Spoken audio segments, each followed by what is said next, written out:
Assalamualaikum warahmatullahi wabarakatuh. Hello everyone, perkenalkan nama saya Muhammad Fajar Ramli. I am 12 Science D. My option number is 16.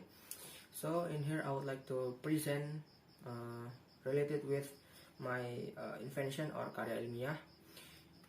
Jadi judul dari invention saya adalah Utilizations of Coconut Fiber, Cocos nucifera, and Styrofoam Waste as Additional Materials in the Manufacture of Clay Bricks. Atau dalam bahasa Indonesia, pemanfaatan serat kelapa, Cocos nucifera, dan limbah styrofoam sebagai bahan tambahan dalam pembuatan batu bata dari tanah lempung. And then next, what I'm going to present,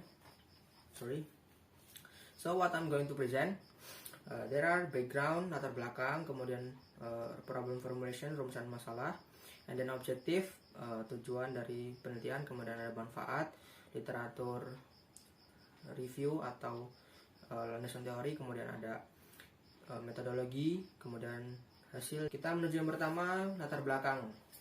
Latar belakang penelitian saya ada 3, yaitu pertama, bricks without fibers are easier to crack or break. Kemudian yang kedua, add value to coconut fiber and styrofoam waste. Kemudian yang ketiga, itu styrofoam can pollute to environment. Kemudian problem formulations, there are 2.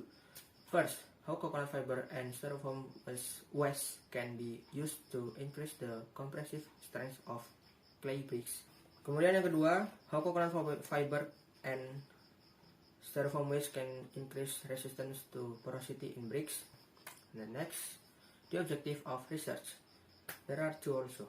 First, knowing that coconut fiber and styrofoam waste can be used to increase the compressive strength of clay bricks. Kemudian yang kedua, knowing that coconut fiber and styrofoam waste can increase resistance to porosity in bricks. And then benefits of research atau manfaat penelitian ini ada 3, yaitu bagi peneliti, bagi pembaca, dan bagi lingkungan. Untuk bagi peneliti, pertama, menyelesaikan proyek invention, kemudian menambah pengetahuan mengenai karakteristik batu bata dari serat kelapa dan styrofoam. Nah, kemudian kedua, bagi pembaca, yang pertama menambah pengetahuan mengenai karakteristik batu bata dari serat kelapa dan styrofoam. Kemudian yang kedua, menambah wawasan mengenai proses memanfaatkan serat kelapa dan limbah styrofoam sebagai bahan tambahan dalam pembuatan batu bata. Kemudian bagi lingkungan ada 2. Pertama, mewujudkan lingkungan yang sehat dan bersih dan mengurangi pencemaran lingkungan.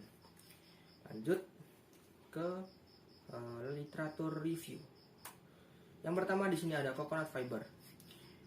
Yang pertama has strong structure, and the second, it is not easy to rot. The third, durable.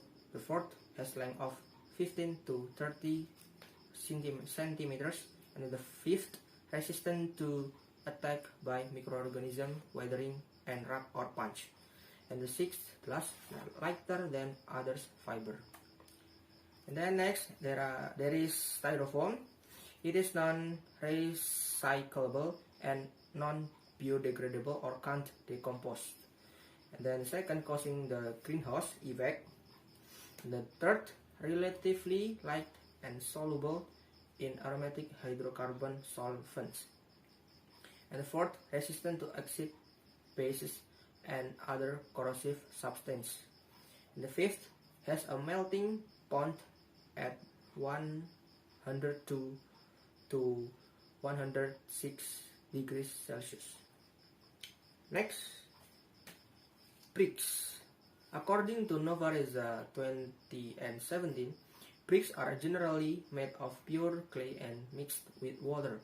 Stir it until evenly distributed and molded using a wood mold, then left to stand and dry for a few days until they dry, and finally burnt at 900 to 1000 degrees Celsius.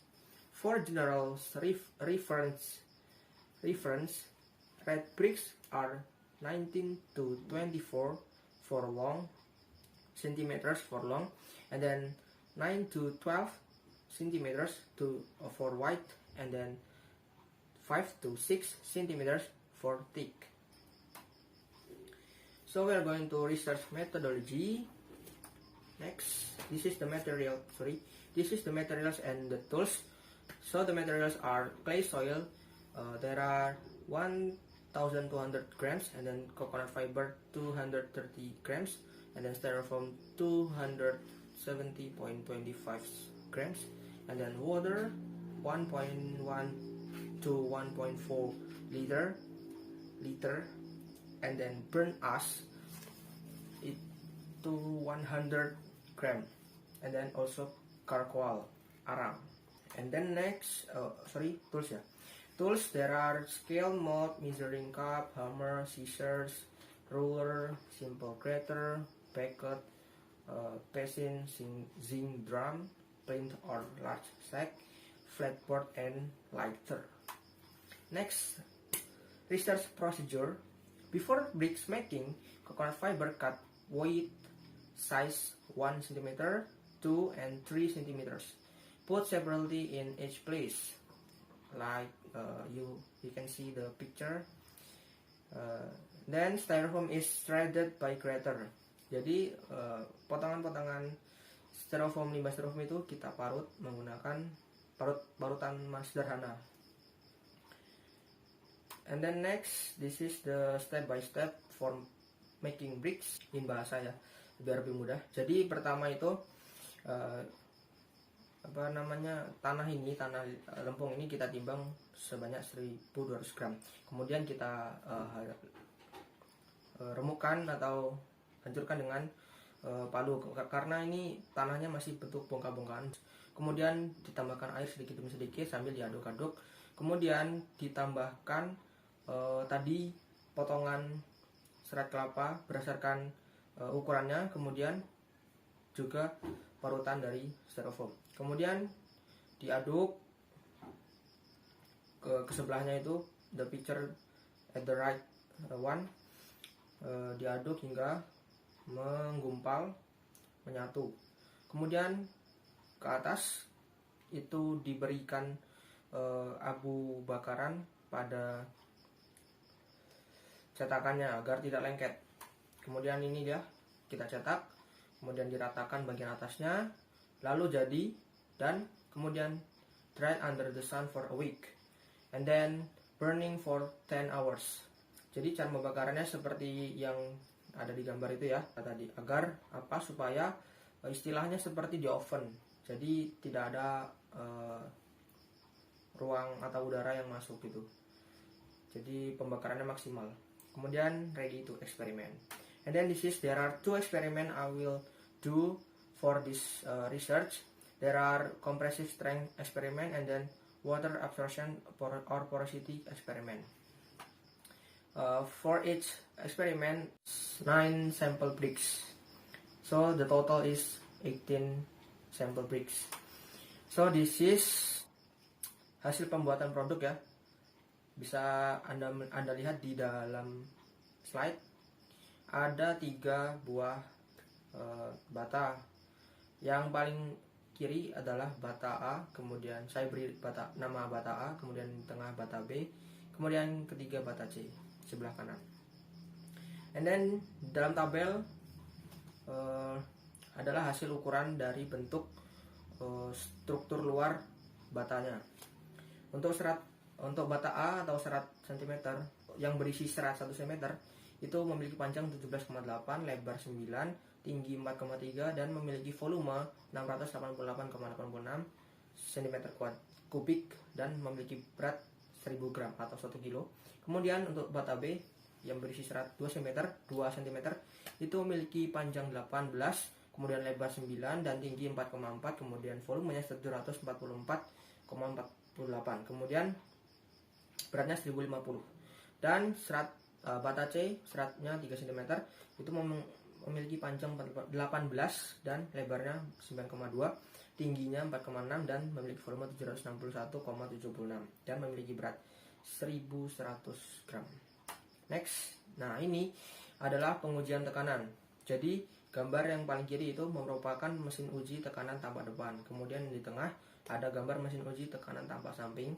Kemudian yang paling kanan adalah gambar sampel ori untuk yang kiri atas, kemudian sampel A untuk kiri bawah, sampel B kanan bawah, dan sampel C kanan atas. Nah, berhubung terbatasnya alat dan waktu karena semasa daring ini, jadi pengujian ini tekanannya sedikit tertunda, jadi saya belum melakukan pengujian ini. Diusahakan untuk bulan ini saya mulai melakukan pengujian. Dan untuk masing-masing sampel, yaitu sampel A, B, C, dan ORI itu dilakukan 3 kali percobaan, dan sehingga bisa dilihat di gambar ada 3 sampel yang berukuran kecil-kecil. Itu mengapa? Karena alatnya menyesuaikan dengan alat. Nah, kemudian karena belum ada hasilnya, saya lanjut ke sini hasil pengujian daya serap air. Ya, tuh hasilnya. Langsung saja, berdasarkan hasil pengujian, maka pada sampel batu bata ori yang ditujukan sebagai nilai standar untuk percobaan sampel A, sampel B, dan sampel C adalah sebesar 29,9%. Untuk sampel A memiliki daya serap air sebesar 23,6%, kemudian pada sampel B memiliki daya serap air sebesar 26,2%, lalu pada sampel C memiliki daya serap air sebesar 21,9%, sehingga dapat disimpulkan bahwa nilai persentase daya serap air terbaik pada sampel C yaitu 21,9%. Okay, that's all from my presentations. I hope can give you inspirations ya. Dan untuk teman-teman di rumah, jangan lupa untuk memberikan saran, tanggapan, kritik atau masukan untuk kedepannya agar penelitian saya menjadi lebih sempurna dan lebih baik lagi. Dan sekian dari presentasi saya. Saya mohon maaf apabila ada kesalahan kata, dan see you next time.